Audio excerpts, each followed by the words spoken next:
नमस्कार दोस्तों, कैसे हैं आप सभी लोग।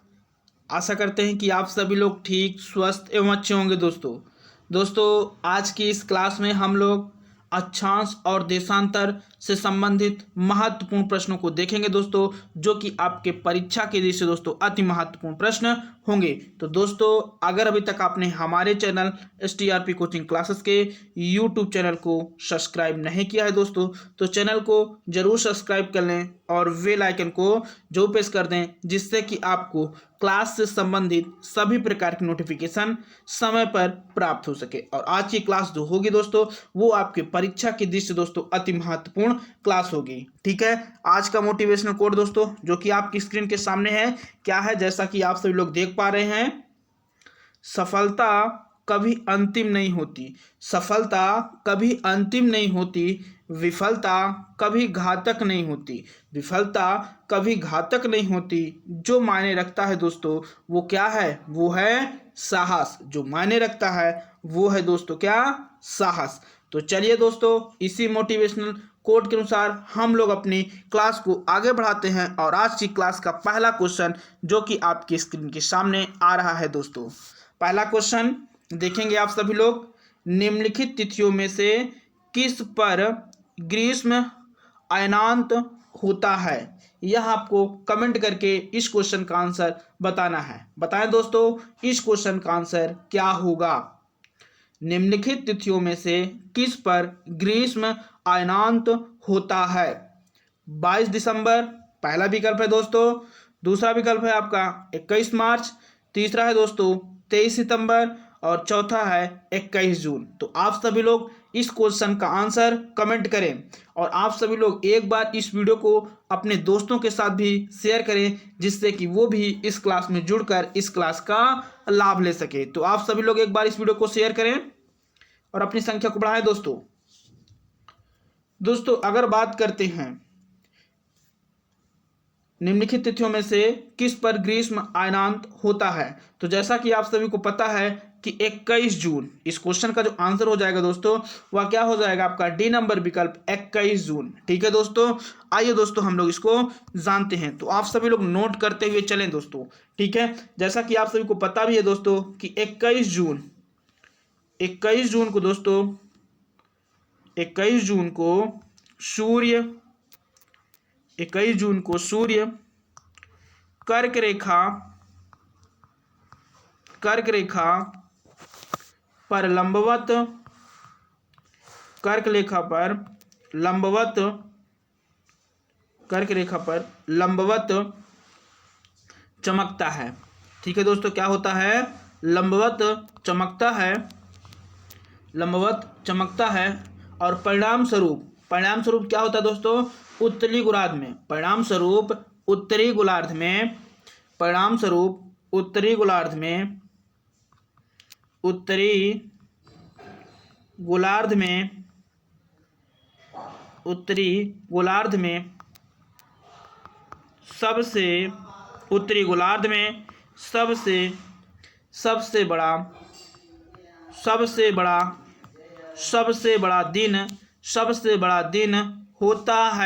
सबसे बड़ा दिन होता है। ठीक है दोस्तों, तथा ग्रीष्म ऋतु में दोस्तों यह घटना कर्क संक्रांति या ग्रीष्म अयनांत कहलाती है। ठीक है दोस्तों, आगे लिखेंगे उसी के आगे, तथा हाँ नोट करते हुए आप सभी लोग चलें दोस्तों, आप सभी लोग नोट करते हुए चलें, जिससे कि आपकी एक अच्छी नोट्स बन जाए। ठीक है दोस्तों, आप सभी लोग इन क्वेश्चनों को लिखते हुए चलें, जिससे कि आपकी एक अच्छी सी नोट बन जाए और जिससे कि आपको आगामी परीक्षा में काफी लाभ मिल सके। ठीक है दोस्तों, तो आगे लिखेंगे तथा ग्रीष्म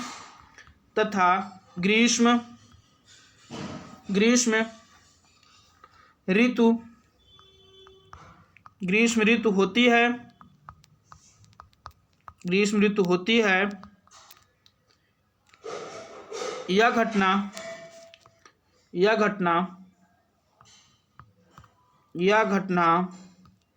क्या कहलाती है दोस्तों, यह घटना कर्क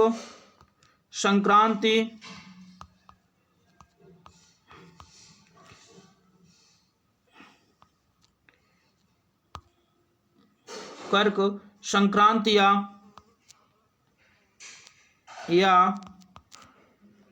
ग्रीष्म आयनांत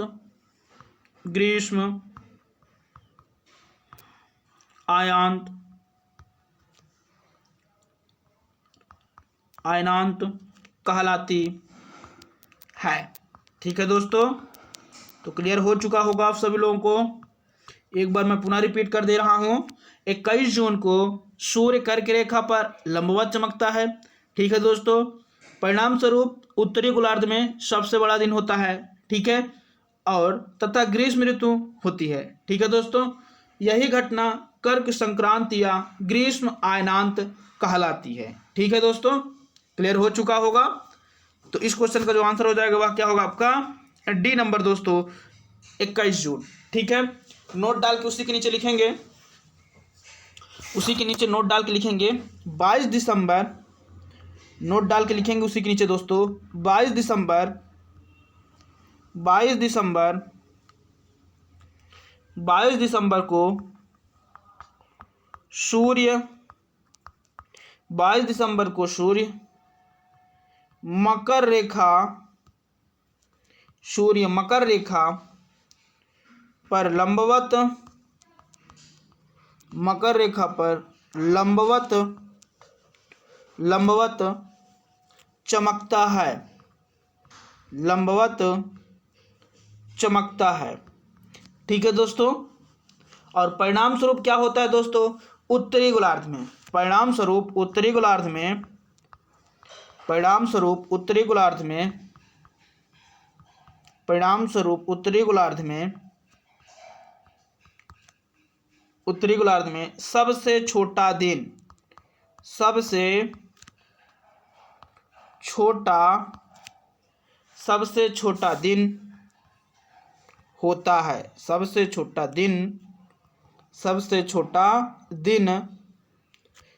छोटा दिन होता है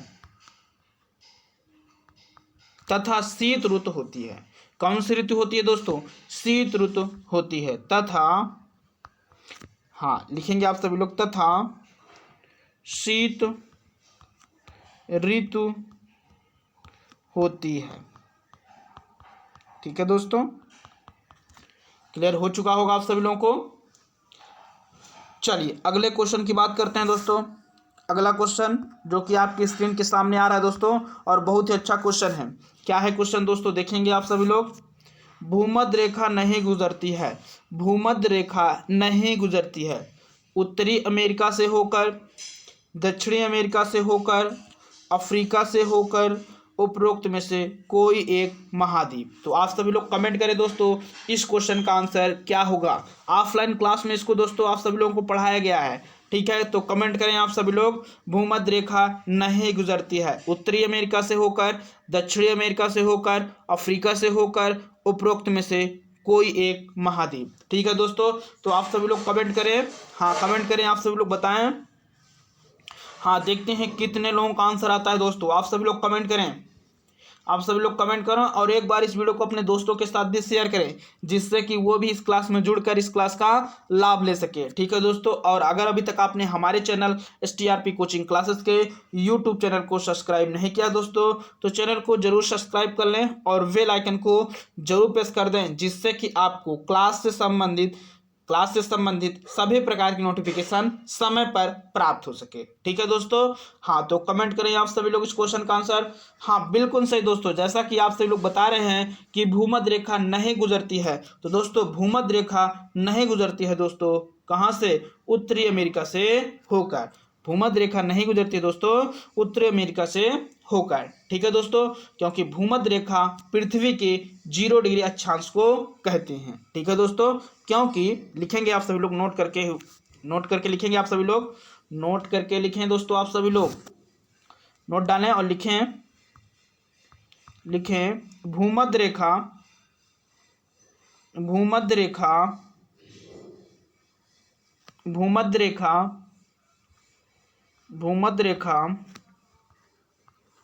पृथ्वी के 0 डिग्री अक्षांश 0 डिग्री अक्षांश रेखा को कहते हैं। 0 डिग्री अक्षांश रेखा को कहते हैं। ठीक है दोस्तों, नोट कर लिया होगा आप सभी लोगों ने। और यह रेखा आगे लिखेंगे, उसके आगे यह रेखा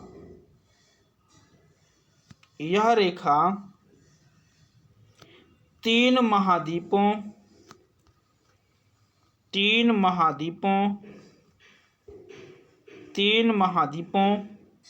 से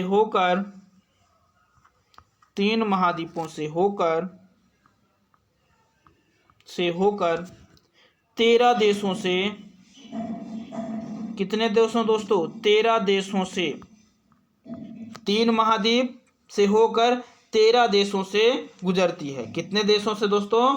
तो 13 देशों से गुजरती है। कितने देशों से गुजरती है दोस्तों? 13 देशों से गुजरती है।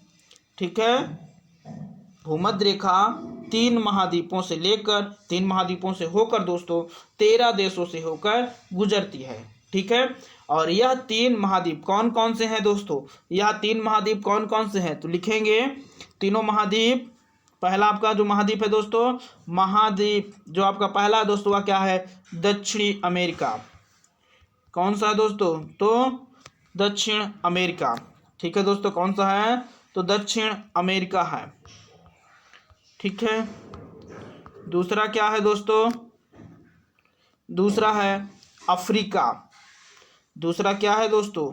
अफ्रीका। और तीसरा क्या है दोस्तों? तो तीसरा है एशिया। कौन सा महाद्वीप दोस्तों? एशिया महाद्वीप।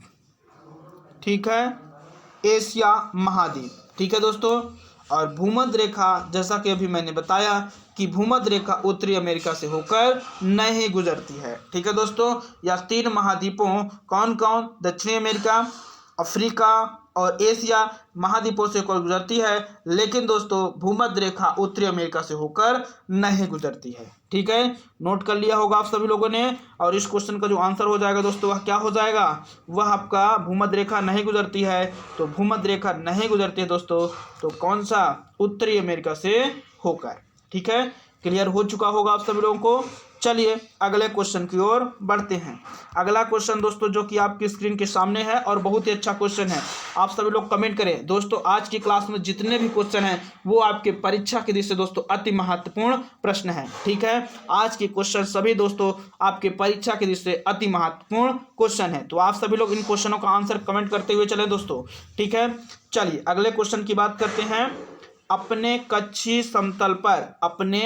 समतल पर पृथ्वी के अक्ष का झुकाव अनंत कोण क्या है? 33.5 डिग्री। बताएं दोस्तों, 33.5 अंश, 90 अंश, 45 अंश, 66.5 अंश। आप सभी लोग कमेंट करें। अपने कक्षीय समतल पर पृथ्वी के अक्ष का झुकाव अनंत कोण क्या है? 33.5 अंश, 90 अंश, 45 अंश, 66.5 अंश। ठीक है दोस्तों, तो कमेंट करें दोस्तों। पहला विकल्प आपका है जैसा कि आप सभी लोग देख पा रहे हैं 33.5 अंश, दूसरा आपका है 90 अंश, तीसरा है दोस्तों 45 अंश और चौथा है 66.5 अंश। तो आप सभी लोग कमेंट करें दोस्तों। हाँ दोस्तों, जैसा कि आप सभी को पता है कि अपने कक्षीय समतल पर पृथ्वी के अक्ष का जो झुकाव है दोस्तों वह कितना है? तो 66.5 अंश है। कितना है दोस्तों? 66.5 अंश है। ठीक है, जबकि पृथ्वी अपने अक्ष पर दोस्तों कितने अंश में झुकी है यह आपको कमेंट करके बताना है। जबकि पृथ्वी, अब आपको यह बताना है कि पृथ्वी अपने अक्ष पर कितने अंश में झुकी है। ठीक है दोस्तों, कमेंट करके आप सभी लोग कमेंट करके बताएं। ठीक है, पृथ्वी अपने अक्ष पर कितने अंश झुकी है, कमेंट करके आप सभी लोग बताएं। इस क्वेश्चन का आंसर आपका डी नंबर हो जाएगा। चलिए हाँ, देखते हैं कितने लोगों का आंसर आता है दोस्तों। अगले क्वेश्चन की बात करते हैं दोस्तों। अगला क्वेश्चन देखें आप सभी लोग। देखेंगे क्वेश्चन क्या है दोस्तों। निम्नलिखित कथनों में से कौन सा कथन पृथ्वी की स्थिति के संबंध में सत्य है। ठीक है, हाँ बिल्कुल सही। आप सभी लोग जैसा कि बता रहे हैं दोस्तों कि पृथ्वी अपने अक्ष पर 23.5 झुकी है। पृथ्वी अपने अक्ष पर कितना दोस्तों, तो पृथ्वी अपने अक्ष पर 23.5 अक्षांश। ठीक है दोस्तों, 23.5 अंश पर क्या है, झुकी हुई है। ठीक है दोस्तों, और दोस्तों इसी कारण क्या होता है, इसी कारण ऋतु परिवर्तन होता है। ऋतु परिवर्तन तथा दिन रात क्या होते हैं, छोटे बड़े होते हैं। ठीक है दोस्तों, पृथ्वी अपने अक्ष पर 23.5 अंश झुकी है। इसी झुकाव के कारण क्या होता है दोस्तों, ऋतु परिवर्तन क्या क्या होता है दोस्तों, ऋतु परिवर्तन होता है। ऋतुओं में परिवर्तन होता है दोस्तों। ठीक है, ऋतु परिवर्तन होता है। और दोस्तों क्या होता है, दिन जो होते हैं दोस्तों, दिन और रात ये क्या होते हैं दोस्तों, ये छोटे और बड़े होते हैं। क्या होते हैं दोस्तों, ये छोटे और बड़े होते हैं। ठीक है, क्या होते हैं, छोटे और बड़े होते हैं।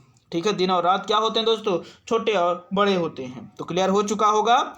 चलिए इस क्वेश्चन की बात करते हैं दोस्तों। निम्नलिखित कथनों में से कौन सा कथन पृथ्वी की स्थिति के संबंध में सत्य है। पहला विकल्प आपका है पृथ्वी का अक्ष एक वास्तविक रेखा है जो इसके कक्षीय समतल से 66.5 अंश का कोण बनाती है।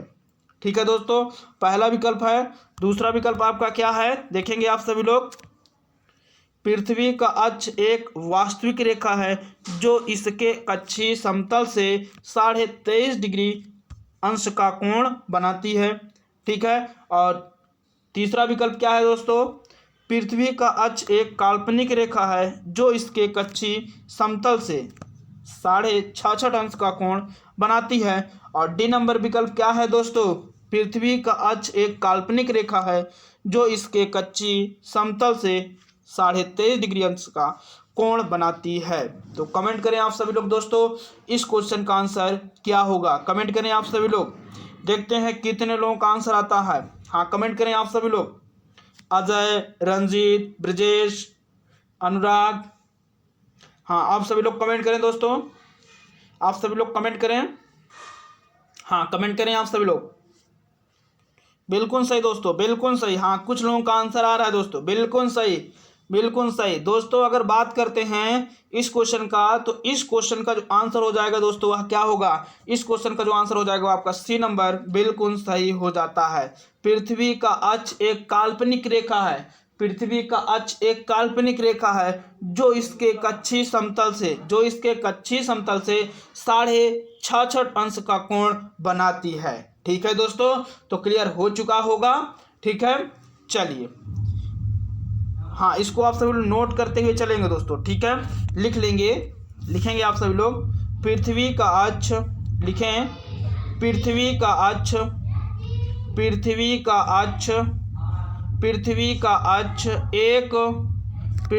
अक्ष एक काल्पनिक, लिखते हुए चलें दोस्तों। ठीक है, एक काल्पनिक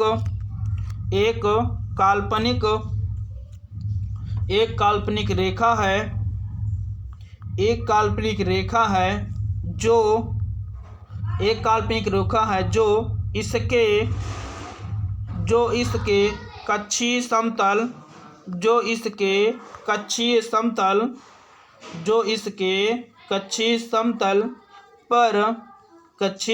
पर 66.5 अंश का कोण नोट कर लें आप सभी लोग, का कोण बनाती है जबकि पृथ्वी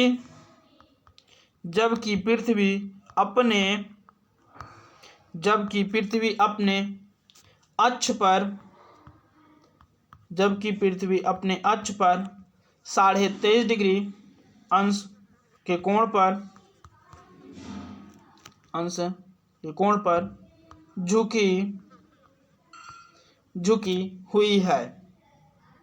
ठीक है दोस्तों, नोट कर लेंगे आप सभी लोग, नोट कर लेंगे आप सभी लोग, ठीक है। और दोस्तों जैसा कि मैंने आप सभी को बताया कि आज की क्लास में जितने भी क्वेश्चन हैं, आज की क्लास में जितने भी क्वेश्चन है दोस्तों, वो आपके परीक्षा के लिए दोस्तों अति महत्वपूर्ण क्वेश्चन है, ठीक है। तो आप सभी लोग एक बार इस वीडियो को अपने दोस्तों के साथ जरूर शेयर करें, जिससे कि वो भी इस क्लास में जुड़कर इस क्लास का लाभ ले सके, ठीक है। चलिए अगले क्वेश्चन की बात करते हैं। अगला क्वेश्चन दोस्तों जो कि आपकी स्क्रीन के सामने है और बहुत ही अच्छा क्वेश्चन है दोस्तों। क्या है देखेंगे आप सभी लोग। प्रदीप्त वृत्त है, प्रदीप्त वृत्त है, ए नंबर आपका विकल्प है। वृत्त जो ग्लोब को दो भागों में विभाजित करता है, बी नंबर आपका है। वृत्त जो ग्लोब पर दिन को रात से विभाजित करता है, सी नंबर विषुवत पर पृथ्वी की स्थिति जब दिन और रात बराबर होते हैं, या ये भी बोल सकते हैं दोस्तों विषुव पर पृथ्वी की स्थिति जब दिन और रात बराबर होते हैं। और डी नंबर है आपका एक विशेष मध्य रेखा पर दोपहर 12 बजे सूर्य की स्थिति, ठीक है। तो आप सभी लोग इस क्वेश्चन का आंसर कमेंट करें।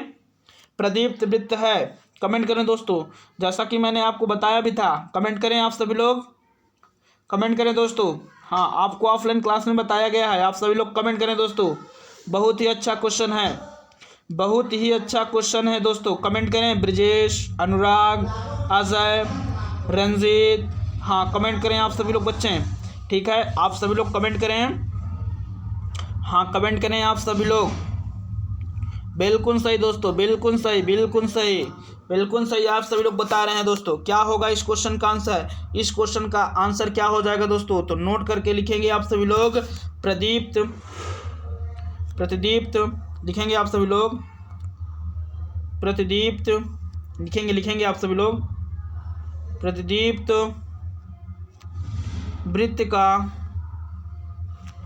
वृत्त वह रेखा है,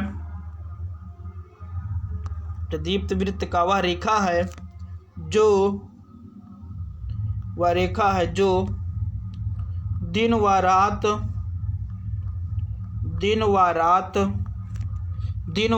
को क्या करता है दोस्तों, दिन व रात को विभाजित करता है।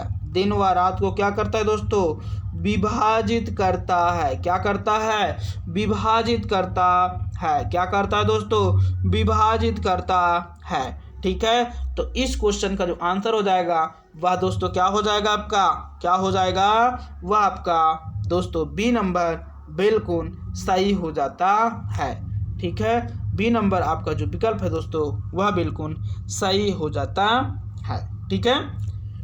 वृत्त जो ग्लोब पर दिन को रात से विभाजित करता है। चलिए अगले क्वेश्चन की बात करते हैं। अगला क्वेश्चन दोस्तों जो कि आपकी स्क्रीन के सामने है और बहुत ही अच्छा क्वेश्चन है, देखेंगे आप सभी लोग। क्या है दोस्तों क्वेश्चन। दो शहर एन और एम ग्रीनविच के क्रमशः 15 अंश पूर्व तथा 15 अंश पश्चिम पर स्थित है, ठीक है दोस्तों। दो शहर हैं एन और एम, ठीक है। ग्रीनविच के क्रमशः 15 अंश पूर्व तथा 15 अंश पश्चिम पर स्थित है। इन दोनों शहरों के समय में कितना अंतर होगा, बताएं दोस्तों। 1.5 घंटा, 2 घंटे, 30 मिनट, 1 घंटा। कमेंट करें आप सभी लोग। बहुत ही अच्छा क्वेश्चन है, बहुत ही अच्छा क्वेश्चन है। आप सभी लोग कमेंट करें, आप सभी लोग कमेंट करें दोस्तों। बहुत ही अच्छा क्वेश्चन है। हाँ देखते हैं कितने लोगों का आंसर आता है दोस्तों। आप सभी लोग कमेंट करें, फिर इस क्वेश्चन का आंसर हम बताते हैं। आप सभी लोग इस क्वेश्चन का आंसर कमेंट करें, फिर इसके बाद हम इस क्वेश्चन का आंसर बताते हैं दोस्तों। तो कमेंट करें आप सभी लोग। बहुत अच्छा क्वेश्चन है दोस्तों। आइए देखते हैं दोस्तों। अगर बात करते हैं जैसा कि क्वेश्चन दिया है, आप सभी लोग देख लें एक बार स्पष्ट रूप से। दो शहर एन और एम ग्रीनविच के क्रमशः 15 अंश पूर्व तथा 15 अंश पश्चिम पर स्थित है। इन दोनों शहरों के समय में कितना अंतर होगा, ठीक है दोस्तों। तो दोस्तों देखेंगे 0 डिग्री देशांतर के दोनों तरफ के दोनों तरफ दोस्तों, दोनों तरफ 15 अंश पूर्व तथा 15 अंश पश्चिम, 15 अंश पूर्व तथा 15 अंश पश्चिम देशांतर के मध्य जो दूरी हो जाएगी दोस्तों वह कितनी हो जाएगी? अब आप ही लोग बताएं। ठीक है, देखेंगे 0 डिग्री देशांतर के दोनों तरफ मान के चलिए ये 15 अंश पूर्व है। ठीक है दोस्तों, यहाँ से यहाँ तक और यहाँ से यहाँ तक 15 अंश पश्चिम है। तो अगर टोटल दूरी देखा जाए दोस्तों तो कितना हो जाएगा? 15 ये यहाँ से लेकर अगर देखा जाए तो 15 ये और 15 ये, तो कितना हो जाएगा दोस्तों? तो देशांतर के मध्य जो दूरी हो जाएगी वो कितनी हो जाएगी? 30। ठीक है दोस्तों, 0 डिग्री देशांतर के दोनों तरफ 15 अंश पूर्व, 15 अंश पूर्व तथा 15 अंश पश्चिम, 15 अंश पश्चिम देशांतर के मध्य दूरी। क्या लिखेंगे दोस्तों? देशांतर के मध्य दूरी, देशांतर के मध्य जो दूरी हो जाएगी दोस्तों वह क्या हो जाएगा? क्या हो जाएगा? 15 अंश धन 15 अंश, टोटल कितना दोस्तों? तो 30 अंश हो जाएगा। ठीक है, और आप जानते हैं कि एक अंश देशांतर तय करने में समय, एक अंश देशांतर तय करने में जो समय लगता है दोस्तों वह कितना लगता है? समय लगता है, कितना लगता है? कितना लगता है दोस्तों? कमेंट करें, कितना लगता है? कितना लगता है दोस्तों? 4 मिनट का। कितना लगता है? 4 मिनट का लगता है। ठीक है, कितने मिनट का लगता है? 4 मिनट का। इसीलिए 30 अंश देशांतर की बात अगर करें तब, इसीलिए 30 अंश देशांतर तय करने में समय लगेगा। कितना लगेगा दोस्तों? तय करने में समय लगेगा, तय करने में समय लगेगा। कितना लगेगा दोस्तों? कितना लगेगा समय लगेगा। कितना लगेगा दोस्तों? कितना लगेगा? 4 गुणे 30, 4 गुणे 30 कितना दोस्तों बताएं? 120 मिनट। और 120 मिनट में कितने घंटे होते हैं दोस्तों? 120 मिनट में कितने घंटे होते हैं? हाँ, कमेंट करें। बहुत ही सिंपल सा क्वेश्चन है दोस्तों। 120 मिनट में कितने घंटे? 2 घंटे। कितने घंटे दोस्तों? 2 घंटे। 120 मिनट बराबर 2 घंटे। 120 मिनट बराबर दोस्तों कितना घंटे? 2 घंटे। ठीक है, तो क्या आंसर में विकल्प अगर आप देखते हैं तो क्या 2 घंटे है दोस्तों? बिल्कुल है। विकल्प नंबर आपका भी बिल्कुल सही हो जाता है। ठीक है, क्लियर हो चुका होगा दोस्तों आप सभी लोगों को। तो इस क्वेश्चन का जो आंसर हो जाएगा वह क्या होगा दोस्तों? 2 घंटे। क्योंकि कितना आया था? 4 इंटू कितना आया था दोस्तों? 4 इंटू 30 कितना आता है आपका? 120। ये किस में था दोस्तों? मिनट में। 120 मिनट था। अब इस 120 मिनट को हम लोग किस में करेंगे कन्वर्ट दोस्तों? घंटे में कन्वर्ट करें तो आप जानते हैं कि 120 मिनट बराबर कितना घंटे होता है दोस्तों? 2 घंटे होता है। ठीक है, तो इस क्वेश्चन का जो आंसर हो जाएगा वह क्या हो जाएगा आपका? 2 घंटे। ठीक है, क्लियर हो चुका होगा। चलिए अगले क्वेश्चन की बात करते हैं। अगला क्वेश्चन दोस्तों जो कि आपकी स्क्रीन के सामने है, क्या है दोस्तों? देखें, जैसे जैसे हम पूर्वी गोलार्ध से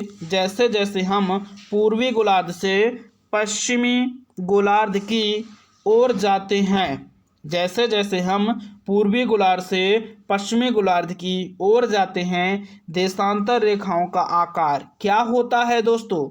बढ़ जाता है। ए नंबर आपका विकल्प है। बी नंबर घट जाता है। सी नंबर समान रहता है और डी नंबर पहले बढ़ता है फिर घटता है। तो कमेंट करें दोस्तों इस क्वेश्चन का आंसर क्या होगा। जैसे जैसे हम पूर्वी गोलार्ध से पश्चिमी गोलार्ध की ओर जाते हैं, देशांतर रेखाओं का आकार क्या होता है? ए नंबर आपका विकल्प दिया है बढ़ जाता है, बी नंबर आपका विकल्प दिया है घट जाता है, सी नंबर आपका विकल्प दिया है समान रहता है, और डी नंबर दोस्तों क्या विकल्प दिया है पहले बढ़ जाता है फिर घट जाता है। तो कमेंट करें दोस्तों, कमेंट करें आप सभी लोग कमेंट करें, हाँ कमेंट करें दोस्तों। आइए देखते हैं, ठीक है दोस्तों, फिर इस क्वेश्चन की बात करते हैं। दोस्तों पूर्वी गोलार्ध, नोट करते हुए चलेंगे आप सभी लोग, पूर्वी गोलार्ध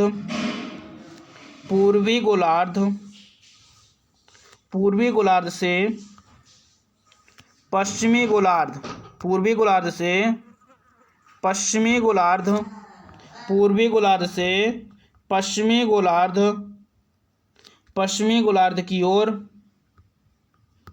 पूर्वी गोलार्ध से पश्चिमी गोलार्ध की ओर जाने पर देशांतर रेखाओं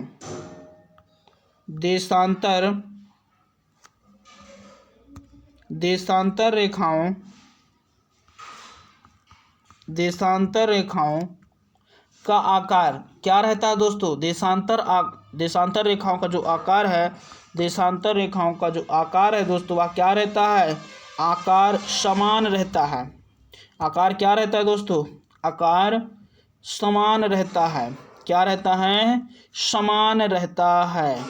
ठीक है दोस्तों, पूर्वी गोलार्ध से पश्चिमी गोलार्ध की ओर जाने पर देशांतर रेखाओं का जो आकार है वह दोस्तों क्या रहता है? समान रहता है। इसका कारण क्या है? तो नोट करेंगे, क्योंकि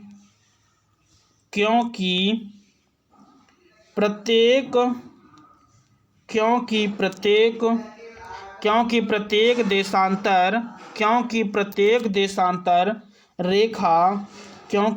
देशांतर रेखा समान होती है। क्या होती है दोस्तों? क्योंकि प्रत्येक देशांतर रेखा समान होती है। क्योंकि प्रत्येक देशांतर रेखा समान होती है। ठीक है दोस्तों, क्या होती है? समान होती है। और दो देशांतर रेखाओं के बीच की दूरी कितनी होती है दोस्तों? कमेंट करके आप सभी लोग बताएं कि दो देशांतर रेखाओं के बीच की दूरी कितनी होती है। दो देशांतर रेखाओं के बीच की दूरी कितनी होती है, यह आप सभी लोग कमेंट करें। देखते हैं कितने लोगों का आंसर आता है। दो देशांतर रेखाओं के बीच की दूरी आपको बताना है दोस्तों कितनी होती है। दो देशांतर रेखाओं के बीच की दूरी कितनी होती है, आप सभी लोग कमेंट करके बताएं दोस्तों। ठीक है, और इस क्वेश्चन का जो आंसर हो जाएगा वह क्या हो जाएगा दोस्तों? वह क्या हो जाएगा आपका? सी नंबर, समान रहता है। जैसे जैसे हम पूर्वी गोलार्ध से पश्चिमी गोलार्ध की ओर जाते हैं देशांतर रेखाओं का आकार क्या होता है दोस्तों? समान रहता है। ठीक है, अब दोस्तों इसका कारण क्या है? मैंने बताया कि प्रत्येक देशांतर रेखाएं क्या होती है? समान होती है। ठीक है, और दो देशांतर रेखाओं के बीच की दूरी कितनी होती है दोस्तों? बिल्कुल सही, कितनी होती है? दो देशांतर रेखाओं के जो बीच की दूरी होती है दोस्तों वह कितनी होती है? 111 किलोमीटर। कितनी होती है दोस्तों? 111 किलोमीटर। दो देशांतर रेखाओं की जो बीच की दूरी होती है दोस्तों वह कितनी होती है? वह कितनी होती है? 111 किलोमीटर। ठीक है, चलिए अगले क्वेश्चन की बात करते हैं। अगला क्वेश्चन दोस्तों क्या है? पृथ्वी दिन कहलाता है। पृथ्वी दिन कहलाता है। पहला विकल्प देखें आप, जितने समय तक सूर्य पृथ्वी पर एक विशेष स्थान पर चमकता है। जितने समय तक सूर्य पृथ्वी पर एक विशेष स्थान पर चमकता है। अगला विकल्प क्या है दोस्तों? देखेंगे आप सभी लोग, ग्रीनविच का मानक समय। अगला विकल्प, पृथ्वी द्वारा अपने अक्ष पर घूमने में लिया गया समय। और डी नंबर विकल्प क्या है दोस्तों? पृथ्वी द्वारा सूर्य के चारों ओर परिक्रमा में लिया गया समय। पृथ्वी द्वारा सूर्य के चारों ओर परिक्रमा में लिया गया समय। ठीक है दोस्तों, तो दोस्तों जैसा कि आप सभी को पता है कि पृथ्वी द्वारा अपने अक्ष पर घूमने में लगा समय, पृथ्वी द्वारा अपने अक्ष पर घूमने में लगा समय पृथ्वी, ठीक है दोस्तों, पृथ्वी दिन कहते हैं। ठीक है दोस्तों। और यह समय 24 घंटे का होता है। कितने घंटे का होता है दोस्तों? तो यह समय 24 घंटे का होता है। ठीक है, तो इस क्वेश्चन का जो आंसर हो जाएगा वो आपका सी हो जाएगा। पृथ्वी द्वारा अपने अक्ष पर घूमने में लिया गया समय, पृथ्वी द्वारा अपने अक्ष पर घूमने में लिया गया समय, यही क्या कहलाता है दोस्तों? यही पृथ्वी दिन कहता है। यही यानी कि आप इसी क्या क्या कहते हैं? इसी को फिर से एक बार आप लोग सुनेंगे दोस्तों। देखें, पृथ्वी द्वारा अपने अक्ष पर, पृथ्वी द्वारा अपने अक्ष पर घूमने में लिया गया समय, लिया गया समय क्या कहलाता है दोस्तों? पृथ्वी दिन कहलाता है। क्या कहलाता है? लिया गया समय पृथ्वी दिन कहते हैं। क्या कहते हैं दोस्तों? पृथ्वी दिन कहते हैं। क्या कहते हैं? पृथ्वी दिन कहते हैं। क्लियर हो चुका होगा। और यह समय दोस्तों कितने घंटे का होता है? तो मैंने अभी बताया 24 घंटे का होता है। कितने घंटे का होता है दोस्तों? 24 घंटे का होता है। तो इस क्वेश्चन का आंसर आपका क्या हो जाएगा? सी नंबर बिल्कुल सही हो जाता है। पृथ्वी दिन कहलाता है तो दोस्तों क्या कहलाता है? पृथ्वी द्वारा अपने अक्ष पर घूमने में लगा समय पृथ्वी दिन कहते हैं। ठीक है दोस्तों, और यह समय 24 घंटे का होता है। चलिए अगले क्वेश्चन की बात करते हैं। अगला क्वेश्चन दोस्तों जो कि आपकी स्क्रीन के सामने है और बहुत ही अच्छा क्वेश्चन है। क्या है दोस्तों क्वेश्चन? देखेंगे आप सभी लोग। विषुव के दिन सूर्य की सीधी किरणें पड़ती है कर्क रेखा पर, विषुवत रेखा पर, मकर रेखा पर। यहाँ पे देखें दोस्तों, ये रेखा है, ठीक है, रेखा पर, ठीक है, आर्कटिक वृत्त पर। तो कमेंट करें आप सभी लोग। विषुव के दिन सूर्य की सीधी किरणें पड़ती हैं कर्क रेखा पर, विषुवत रेखा पर, मकर रेखा पर, आर्कटिक वृत्त पर। कमेंट करें दोस्तों, कमेंट करें, देखते हैं कितने लोगों का आंसर आता है। आप सभी लोग कमेंट करें, आप सभी लोग कमेंट करें। इस क्वेश्चन का आंसर क्या होगा दोस्तों? आप सभी लोग कमेंट करें दोस्तों। जैसा कि आप सभी को पता है कि विषुव के दिन जो सूर्य की किरणें हैं वो विषुवत रेखा पर सीधे पड़ती हैं। विषुव के दिन सूर्य की किरणें क्या होती है दोस्तों? विषुवत रेखा पर सीधे पड़ती है। ठीक है दोस्तों, 21 मार्च तथा 23 सितंबर। कब दोस्तों? 21 मार्च तथा 23 सितंबर, 21 मार्च तथा 23 सितंबर को विषुव की स्थिति होती है। ठीक है दोस्तों, और इसी कारण 21 मार्च तथा 23 सितंबर को दोनों गोलार्धों में दिन और रात क्या होते हैं दोस्तों? दिन और रात बराबर होते हैं। ठीक है दोस्तों, 21 मार्च तथा 23 सितंबर को दोनों गोलार्धों में दिन और रात क्या होते हैं? बराबर होते हैं। दिन और रात क्या होते हैं दोस्तों? ये बराबर होते हैं। ठीक है, नोट करेंगे आप सभी लोग। विषुव के दिन, पहले इस क्वेश्चन के आंसर की बात कर लेते हैं। विषुव के दिन सूर्य की सीधे किरणें पड़ती हैं। तो कहाँ पे पड़ती हैं दोस्तों? विषुवत रेखा पर। ठीक है, नोट करके लिखेंगे आप सभी लोग, नोट करके लिखेंगे। विषुव के दिन, विषुव के दिन, विषुव के दिन सूर्य की किरणें, सूर्य की किरणें, सूर्य की किरणें विषुवत रेखा, विषुवत रेखा, विषुवत रेखा पर सीधी, विषुवत रेखा पर सीधी पड़ती है।